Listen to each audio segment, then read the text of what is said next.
Hey guys, it's Ping with Vital MX. We're out here at Glen Helen and riding a cool project bike built for us by Rob Healey over at N Style and Powerlift. He's built some for us in the past and he always does a great job. Obviously, as a guy who runs a company in design, the guy's got a really good eye for what looks good, puts a lot of time into it and really thinks everything through. So I love riding his bikes and he's got some great people involved. So I want to run through some of those. First of all, his company Powerlift, we're using his stand out here and I think it's great. As I get older and my back is hurting more, it's so nice to just roll up, hit a button, and the thing lifts off the ground. So I love those. The motor on this bike was done by Frenchie over at C4MX. Been around forever. This was a guy who built engines for the Yamaha Troy team back in their heyday, and a lot of top racers and race teams since then. He now runs his own company, C4MX, if you're interested. Great stuff. HGS exhaust, Vortex piston, and Tokyo Mods did the mapping on the bike. JE piston with some head work done by Frenchie again. Complete Henson clutch, which is really important if you're going to add horsepower into these things. And VP U 4.4 fuel. The suspension is done by Enzo, and those guys do phenomenal work. They've got really good settings and setups just to bolt right in. Awesome work they do. Galfer took care of all the rotors, the lines and the pads to get this thing slowed down. And Moto Hose, the blue hoses are from Moto Hose. And some people ask why those get put on, you know, it seems stupid, but on the standard hoses, you've got a bunch of clamps where they clamp together in 3 different places on this bike in particular. And so these Moto Hose or any other aftermarket hose connects those all into one hose line. So it takes something out of the equation that can come loose and fail and cause you to blow up your bike. And I think that alone is worth it. Another big part of this build was Lightspeed Carbon. Willie over there builds awesome stuff. And if you look at the skid plate, the front brake card, the gas tank cover, all that stuff is all Lightspeed. He does great work. The stuff fits great, looks amazing. Big fan of their work. Vortex sprocket chain. It's got the Dunlop MX33 tires, front and rear. Motion Pro rim locks on this bike and Faster USA hubs. They actually built the wheel set with Excel rims and spokes. And some really good detail in there with the green nipples. Looks really good. Brand new Asv Levers. These things are cool. They're completely adjustable. They've got a wider feel. I actually like the feel of the stock levers on this bike, but some people hate them. They're very thin.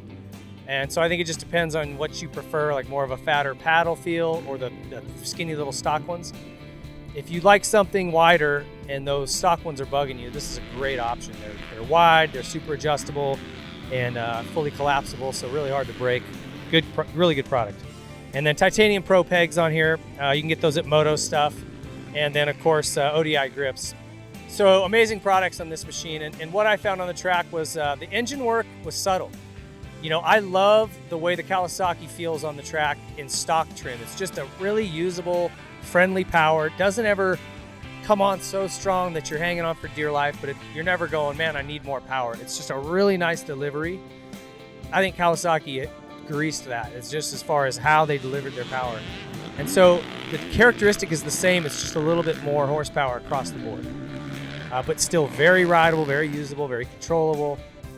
But when you want to go, it goes. So I think they did a good job of keeping the same power curve, just bumping all the numbers up everywhere I touch. So great job on that end. As far as the handling goes, it's not set up exactly for my weight because it isn't my motorcycle, but it still worked really well. And it is predictable. I think that the Kawasaki suspension is probably some of the best stuff stock.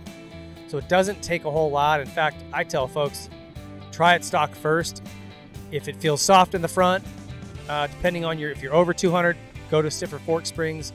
If you're between 175 and 200 and it feels soft, do 1 fork spring. And if you're under that, you might just like it stock. It's very, very plush. So it doesn't take a lot. You know, a lot of times I've heard people send in their stuff, their Cowie stuff to get revalved because they just think that's what you do. I got a new bike, let me go get the suspension done, and it'll come back worse. So just careful there. I would tell you it's really good stock. Ride it first and see if there's something you don't like about it, and then find the company you're going to use and say, hey, here's the issue I'm having. Can you help me address it? This thing has a good sound to it. I like the HGS exhaust. It looks kind of funky and weird. I dig it. I think it's cool looking. The grips, super nice grips. Sometimes these lock-ons are fat and bulky. These ODIs are great. Just they feel like a glue-on grip. you wouldn't even really know a difference if you didn't look down and see the little Allen head. So really good stuff there. So good handling, it turned well. This bike is so great in stock trim. It was really about just making it look cool and kind of custom tuning it for Rob.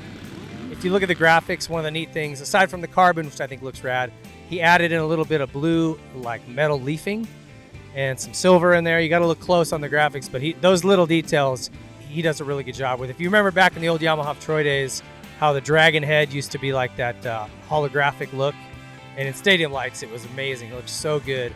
That was all Rob stuff. So he's got a good eye for that kind of stuff. So a really fun bike, and I had a ball riding it. I'd love to keep doing some laps out here, but I don't want to hammer his bike too hard. Appreciate him letting us just have a spin on it and show it off to you guys. Hope you enjoyed it. We'll see you guys on the next project bike.